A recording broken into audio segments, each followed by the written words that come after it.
Ladies and gentlemen, please welcome back to the stage, Guru Parulkar.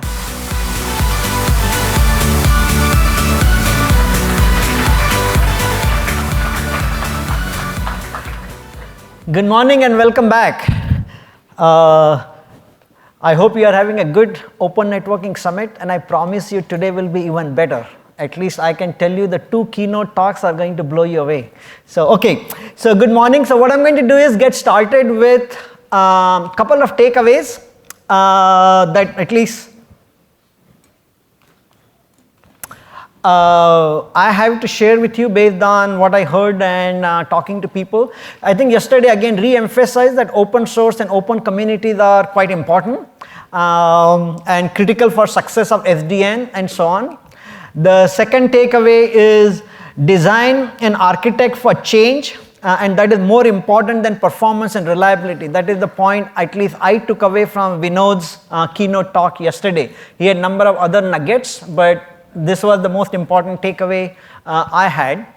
Another one is AT&T. John Donovan gave a very forceful talk and he convinced us, and he was convincing that AT&T is serious about transforming its infrastructure, organization and processes. And looking at the Q&A we had with John, we can say that AT&T seems to be in good hands in order to make that transformation that they want to do. Another takeaway that may be a little bit counterintuitive, but Francois from Siena made it, and I really believe in it, that is even in software-defined networking, programmable forwarding hardware is going to be important, because without that kind of a hardware, what is software going to do? So you have to still have all the way from optical devices to packet devices to radio devices. You have to have the right kind of a hardware forwarding devices that the software can control. But that does not mean that we want to go back to this closed, proprietary, vertically integrated boxes. That's not what the takeaway is, but forwarding that is programmable and so on. Okay, then another thing is SDN plus NFV is big. Yesterday we had a session on SDN plus NFV synergy, and that was very well received. If you hear other talks, you will see that came through as well. And when you listen to Amin's keynote talk today, you will believe in that even more. But one clarification that I thought I should add is SDN, and rather than calling it network function virtualization and thinking in terms of hardware and software appliances, we should be thinking more in terms of services. And then Larry Peterson's talk about everything as a service. So that combination is maybe what is going to be more important, or the right way to think about it. Let me see. Okay. Another thing is SDN is maturing fast in terms of building blocks. If you have not been to exhibit floor, please go and check it out. I have been to only a fraction of them, and I have been very pleased to see how the SDN building blocks are maturing, and there are how many of them, all the way from optical side to wireless to packets to software stacks and applications and so on. Okay, so I think that is all. So it's my real pleasure and privilege and honor to introduce Amin Vahdat from Google, and he's going to talk about Google's experience with software-defined network function virtualization at scale. Okay, let me first quickly tell you a little bit about Amin, and that is he is distinguished engineer and tech lead for networking at Google, has been a key contributor to Google's SDN initiatives. In terms of his other background, a chaired professor at University of San Diego, University of California, San Diego, and before that he was a faculty member at Duke. He's ACM fellow and Sloan fellow and so on, so a lot of good accomplishment. But this keynote is very special for 2 reasons. One is Google. So as you know, Google is a very good friend of SDN. If you look at it from very beginning, Google has embraced SDN, Google has championed, Google has promoted SDN, and so today we get to see how Google is pushing it forward. Then it is special for another reason, and that is Amin also is a very good friend of Guru. That is me. So I have known Amin for more than 10 years. He is of course very, very smart, all the way from hardware to systems to distributed systems. He is very intense. He expects very high standard for himself, and people around him. I have really admired him for that. So with that, here is Amin.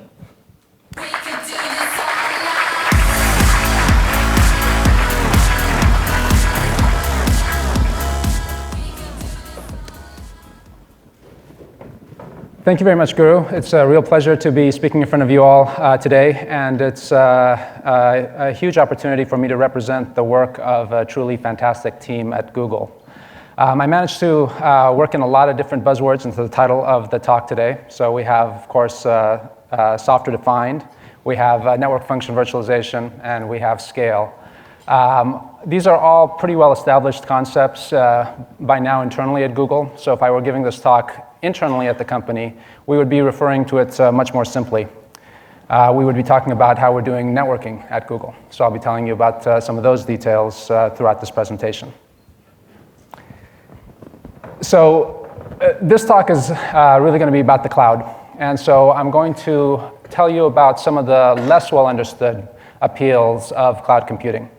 So the old news, what probably everybody in this room understands, and what maybe is going to drive many people to go to the cloud, run on the cloud, is that you get on-demand access to compute and storage. You can have quote-unquote infinite storage and compute resources available to you when and where you need it. You can bring it up, you can tear it down.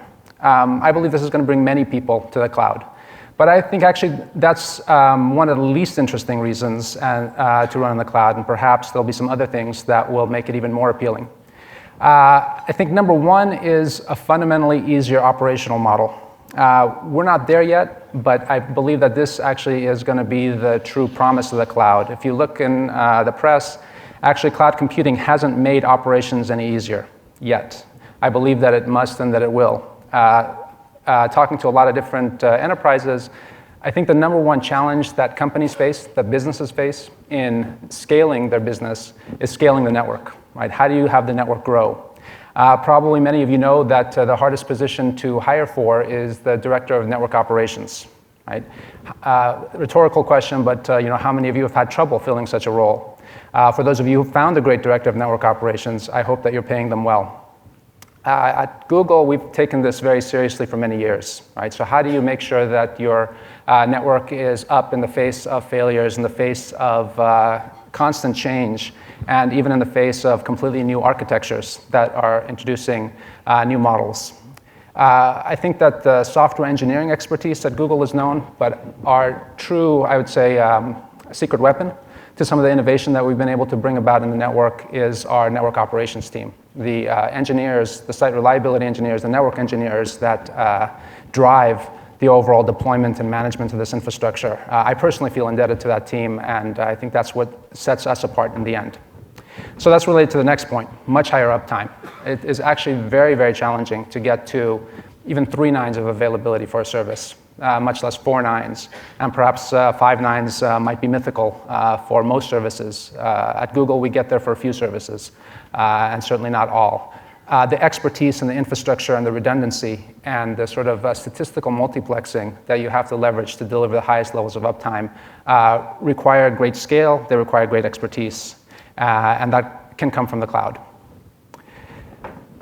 Another key piece is state-of-the-art infrastructure services. So yes, you can gain access to your own compute and to your own storage, but the real win is gaining access to new storage infrastructure, load balancing mechanisms, DOS protection, and a variety of other services. Basically, these are services that you can't buy shrink-wrapped. I'll argue that it's not possible to go ahead and buy this from some company and put this in your own infrastructure.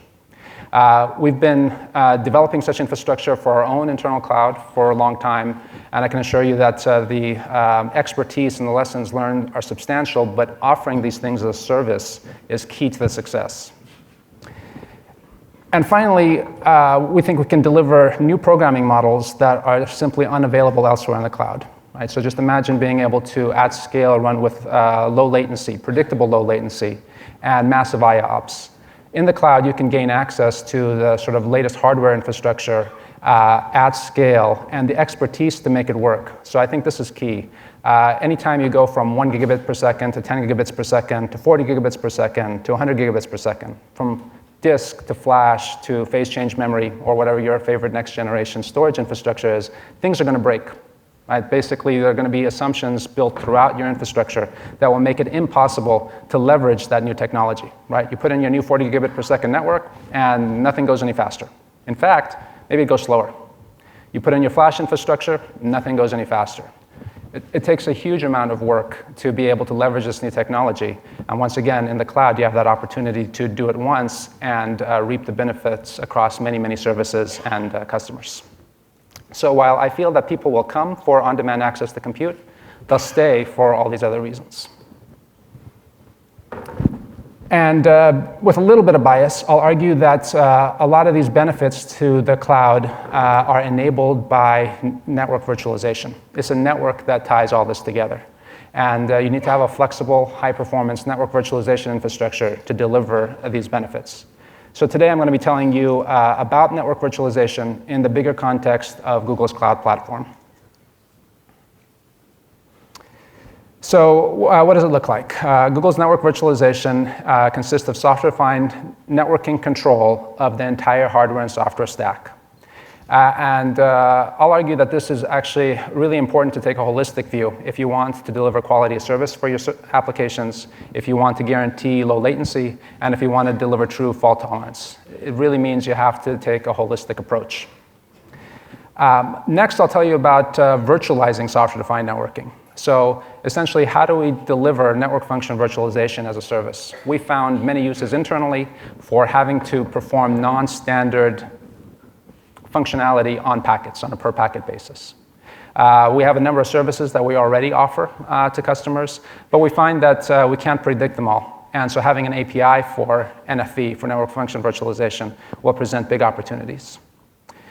In putting this together, I'll show you how we can orchestrate and manage the network to be able to rapidly provision it for high performance, for high availability, and to deliver balanced virtual infrastructure. So this means that I can bring together network, storage, and compute in the right proportions for your service to deliver the highest level of efficiency. Okay, and time permitting, I'll go through 2 case studies.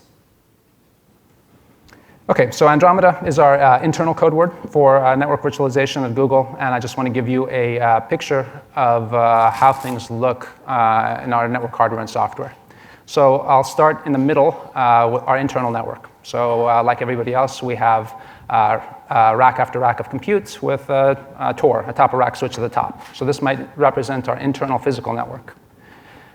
On top of these physical machines and physical network, we build virtual networks with their own private IP address space. Right? So I might show 3 customers here in green, yellow, and red that represent different virtual networks, all isolated from one another, all with their own performance characteristics. On the bottom there, you see Google Infrastructure Services. And these, storage, load balancing, denial of service protection, pub/sub, will get mapped into these virtual networks on demand. On the right-hand side of the figure, you see the NFV functionality, load balancing, access control lists, virtual private networks, and others. And of course, on the far right, we might have the internet at large, right? Accesses from external clients on hosted services within these virtual networks. Okay, so this is the overall picture, and I'll be going through some of the details throughout this presentation. But let me step back for a minute and talk about the Google Cloud Platform more generally, and describe to you why Google infrastructure is a key enabler for the Google Cloud Platform. So Google is making huge investments into our cloud platform and the infrastructure that's going to run it. Lots of stories in the press. I have a subset here. We're on record as stating we have $3 billion in additional planned data center investments worldwide in support of cloud computing. One of the many standard pictures of our infrastructure over the years, we've invested heavily in our compute and storage infrastructure. This is a shot of one of our data centers. Key to our success in building efficient data centers is actually managing the energy and the cooling.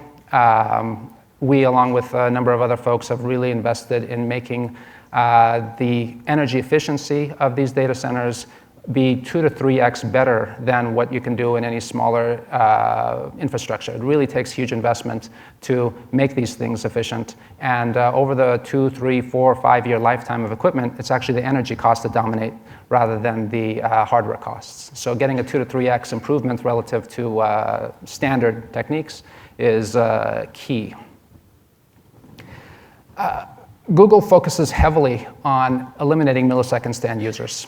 And in driving this, we've actually invested in a fairly large footprint of caching content and internet peering across the globe. So this shows you the presence of Google's global content distribution network and edge peering.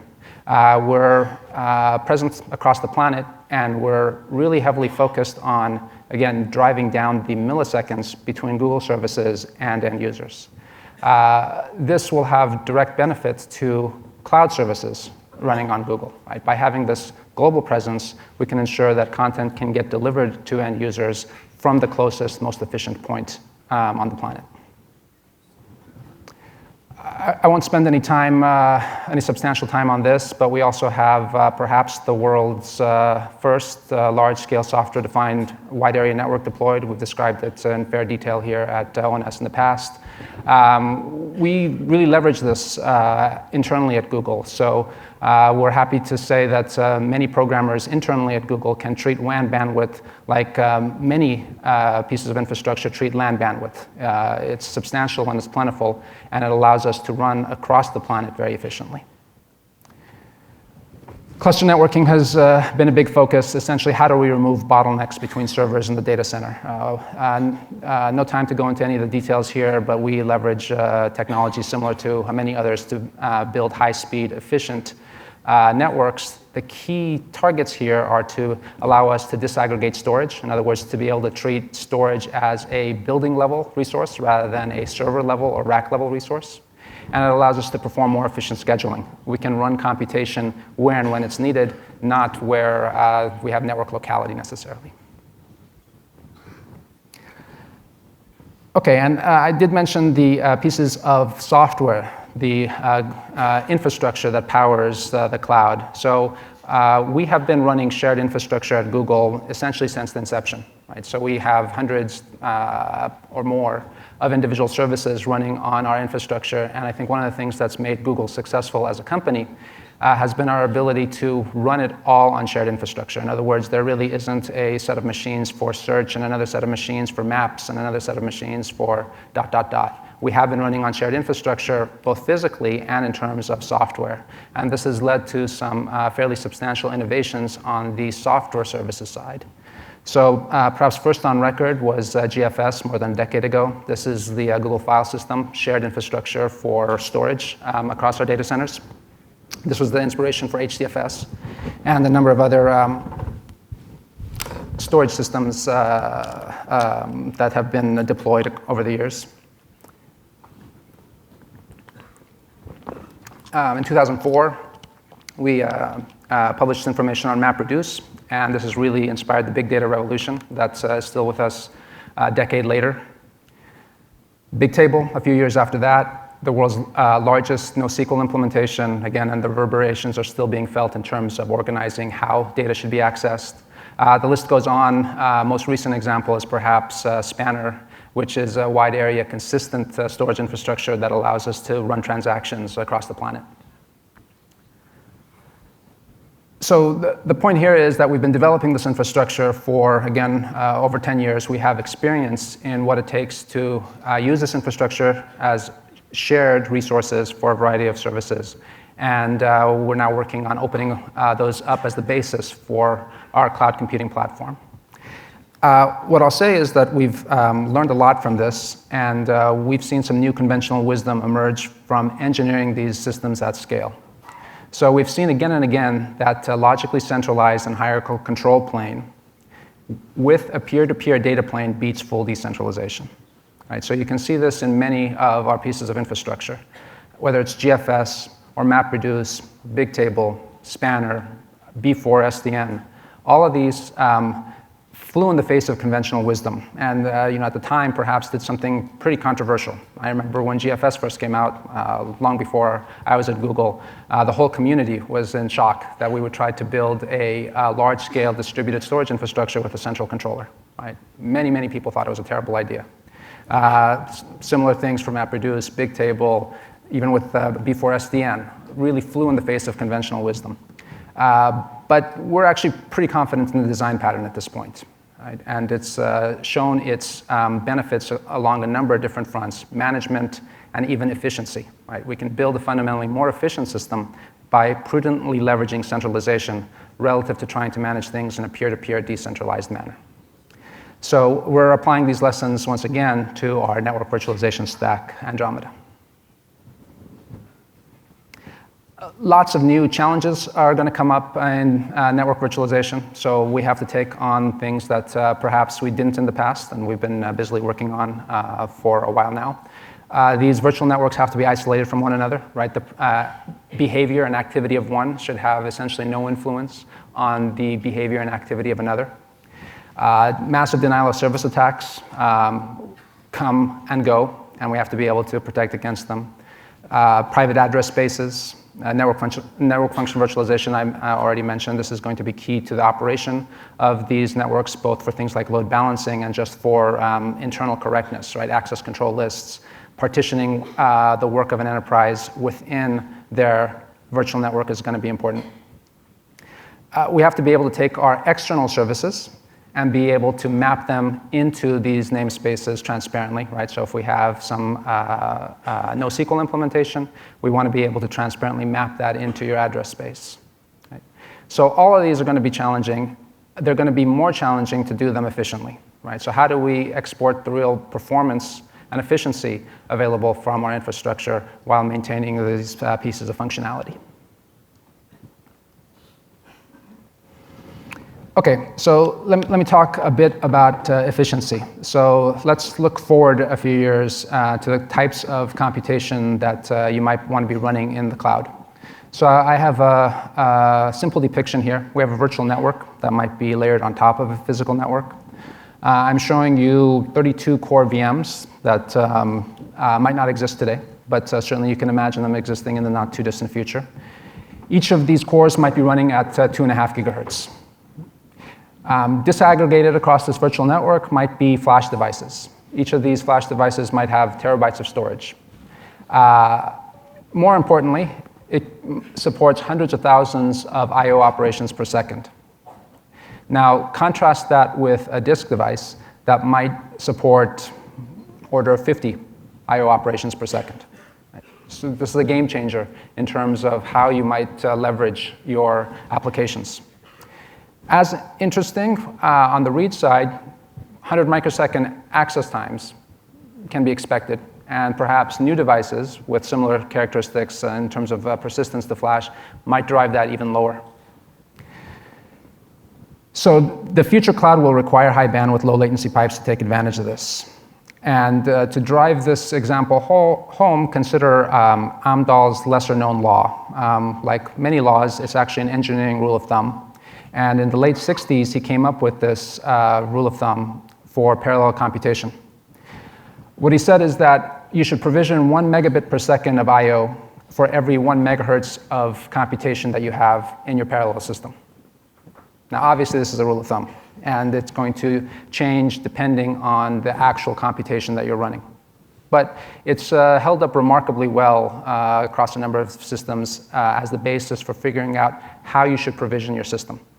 And in general, even if these ratios don't hold up exactly right, the point here is that you want to build your virtual compute infrastructure to balance compute, to balance memory, to balance network bandwidth, and to balance storage capacity and bandwidth.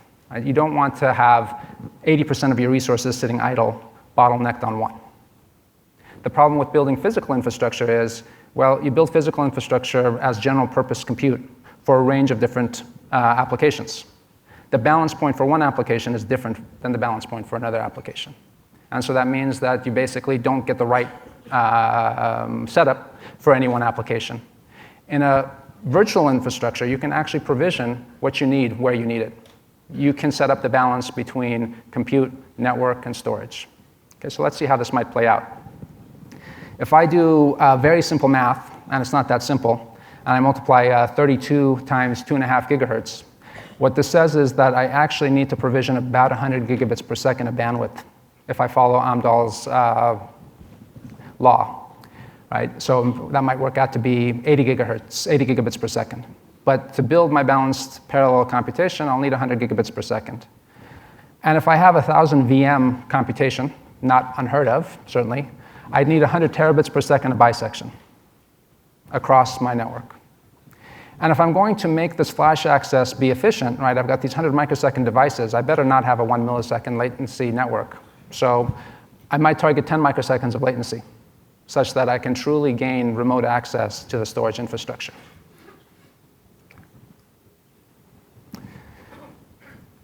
So how do I spin this up on demand? How do I spin up a 1,000-port virtual network with isolation, with load balancing, that supports external access to a subset of the machines, that provisions the bandwidth both among the virtual machines and to storage on the fly? And furthermore, how do I deliver the highest level of availability? Right? How do I have a replicated storage system that can handle one of these flash devices going away at any point in time, unannounced? Maintenance is perhaps the biggest challenge to high availability, actually.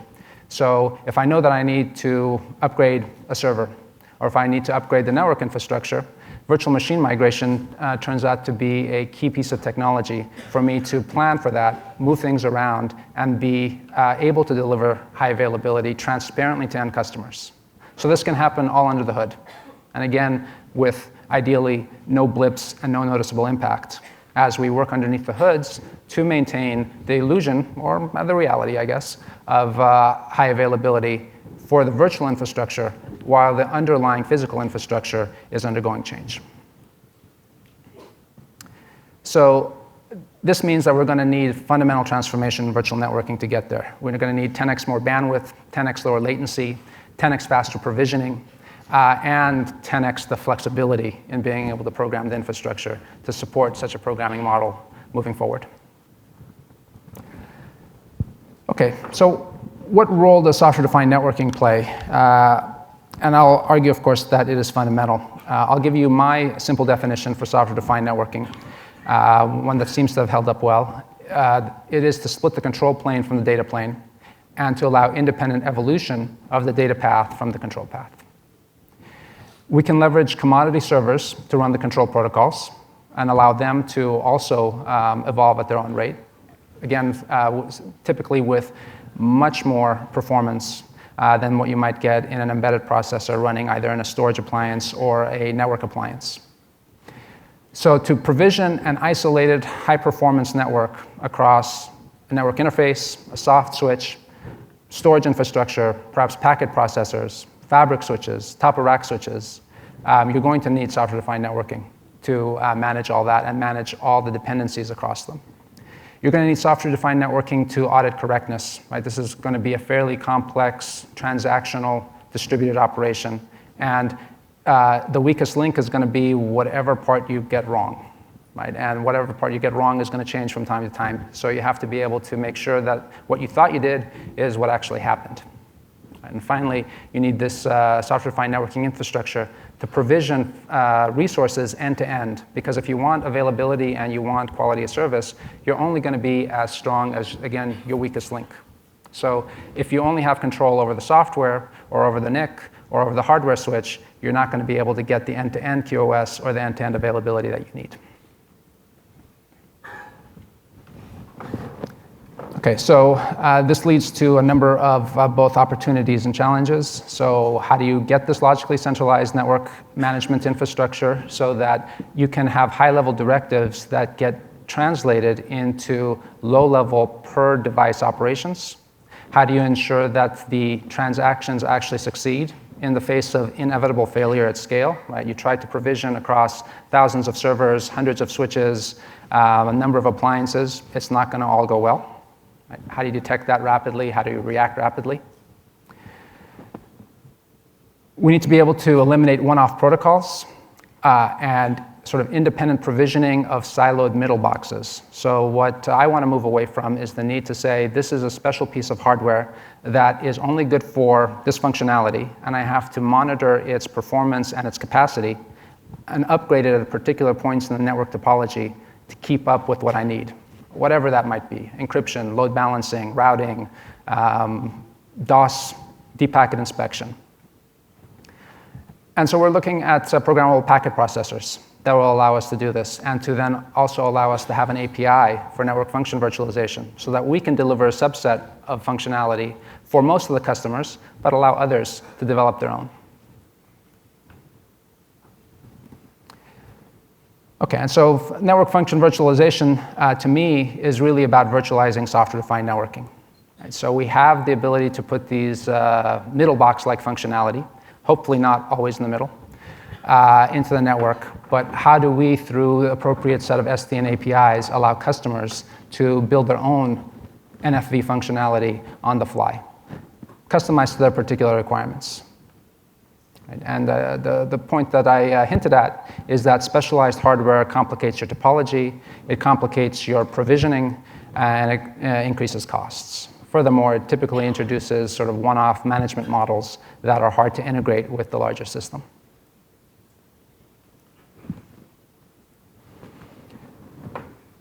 So now, putting this all together, let me show you how our network virtualization infrastructure looks overall. A lot of different pieces here. So let me go through it. In sort of yellow, we have virtual machines that are spread across our network fabric. These virtual machines are associated with a top-of-rack switch, right, on the physical infrastructure that they're running at. But associated with some number of virtual machines, there's also a software switch. And of course, associated with every physical server, there's a NIC. We have fabric switches, hardware switches, spread across our infrastructure. We have packet processors spread across our infrastructure. And of course, cluster routers that provide connectivity to the rest of the internet and to other clusters. And specialized storage pools, whether disk, flash, or otherwise. On top of all this is the logically centralized Andromeda controller. And all of these are, again, logically under the central control of Andromeda. Andromeda is responsible for orchestrating the functionality, the behavior of the hardware and software components to provide end-to-end TOS, end-to-end performance, etc.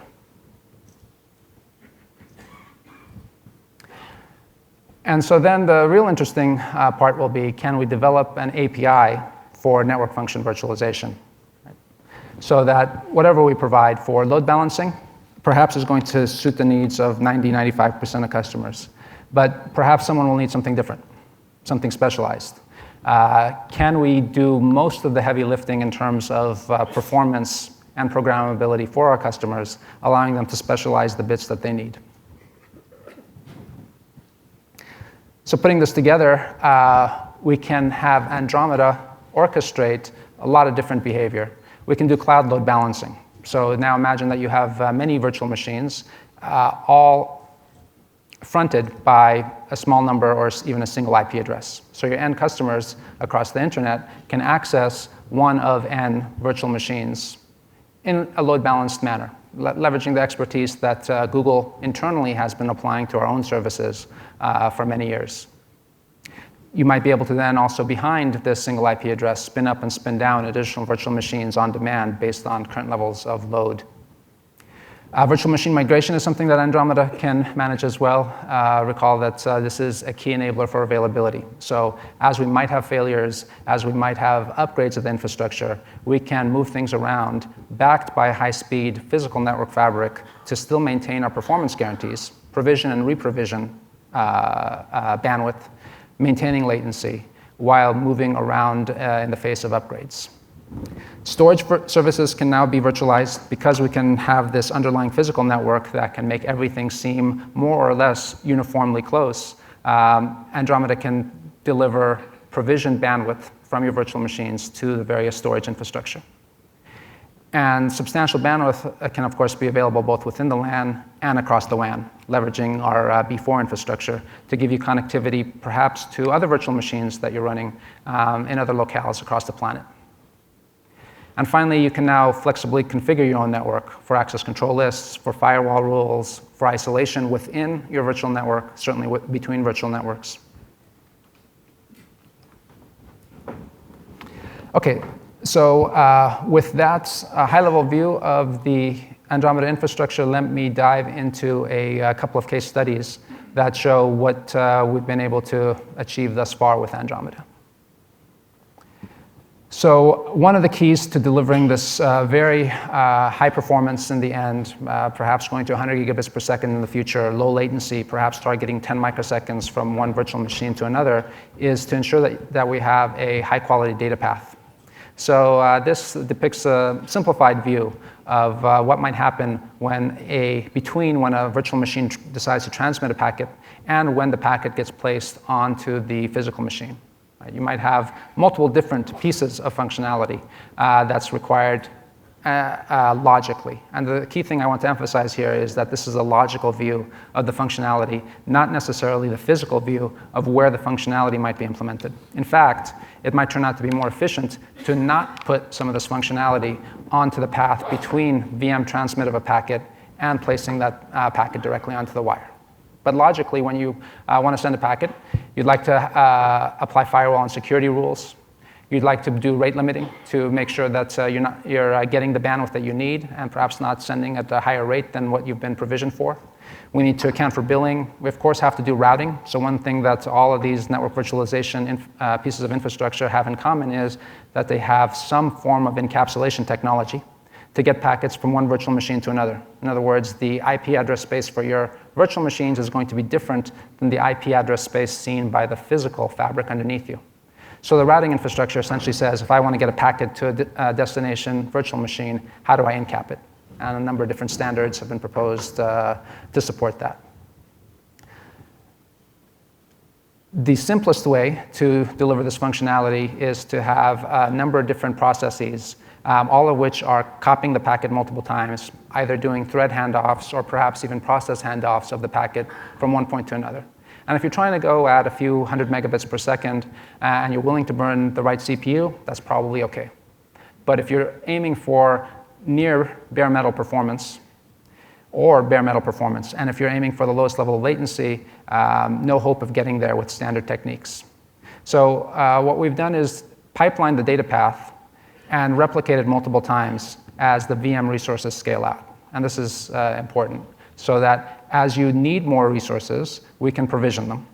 Furthermore, and what's not shown here is that we can place some of this functionality at different points in the network where it's most efficient.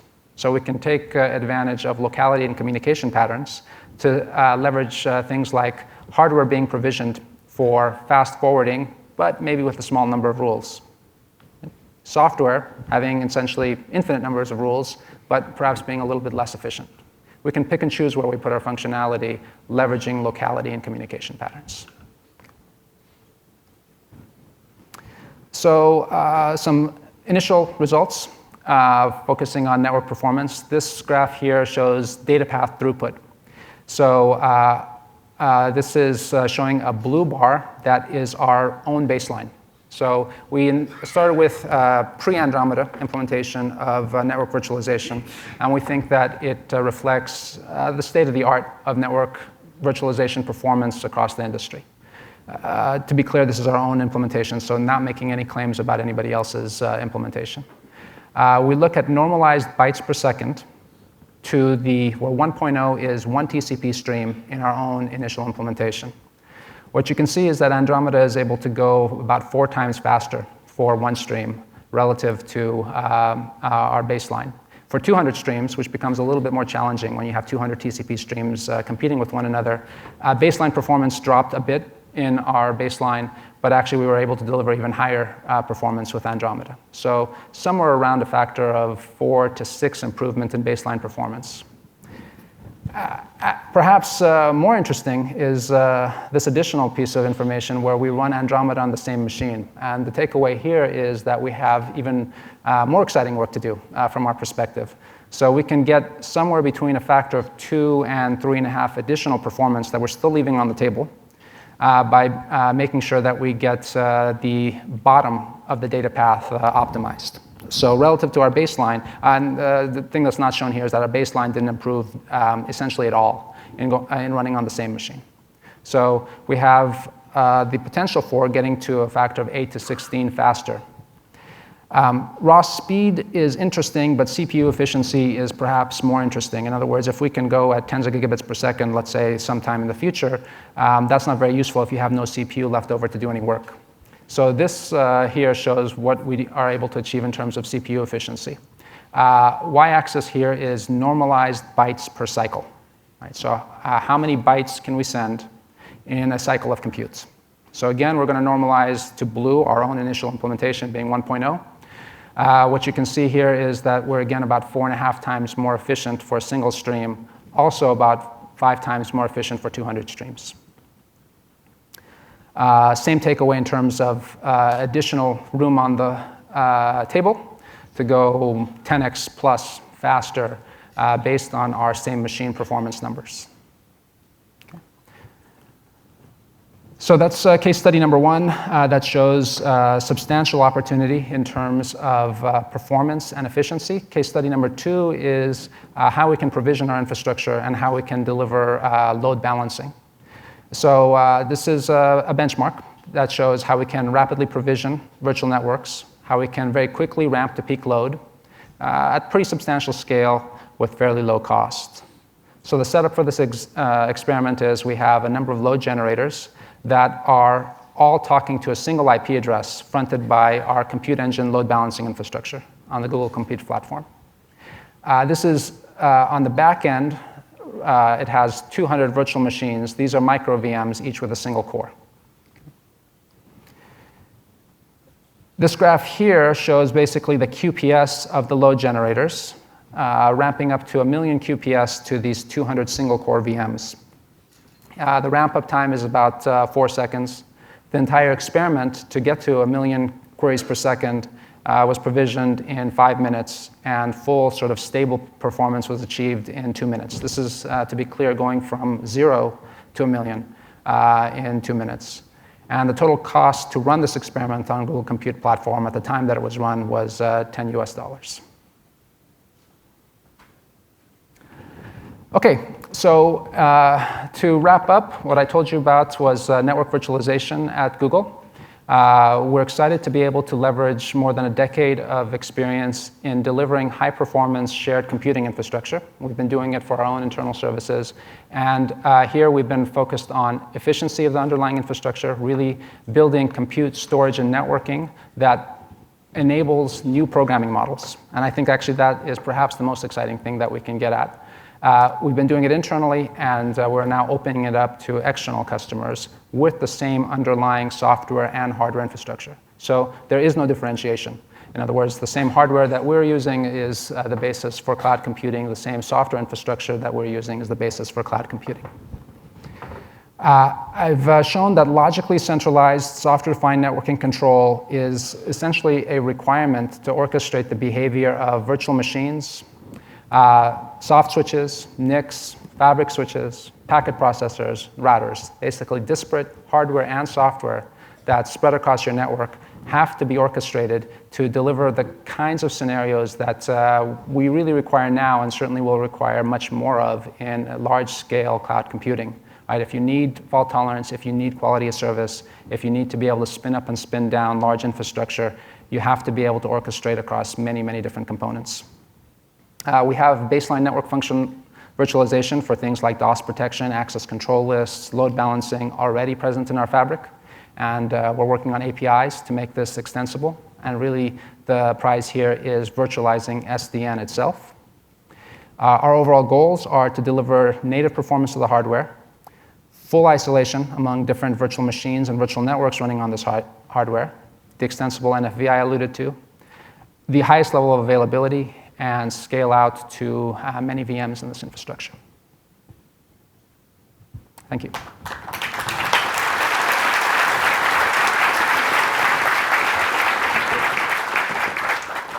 So we have time for a couple of questions. So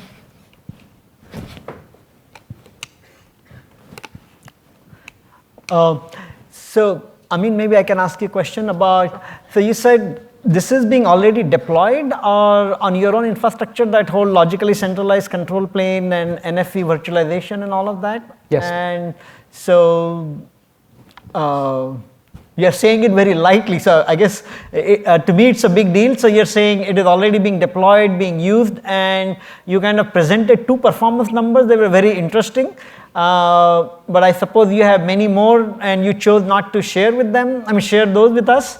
Well, Guru, being good friends, I guess I can reveal to the audience that when you asked me to give the keynote, you said, you give great talks, Amin, but make sure it's not too technical. So Okay.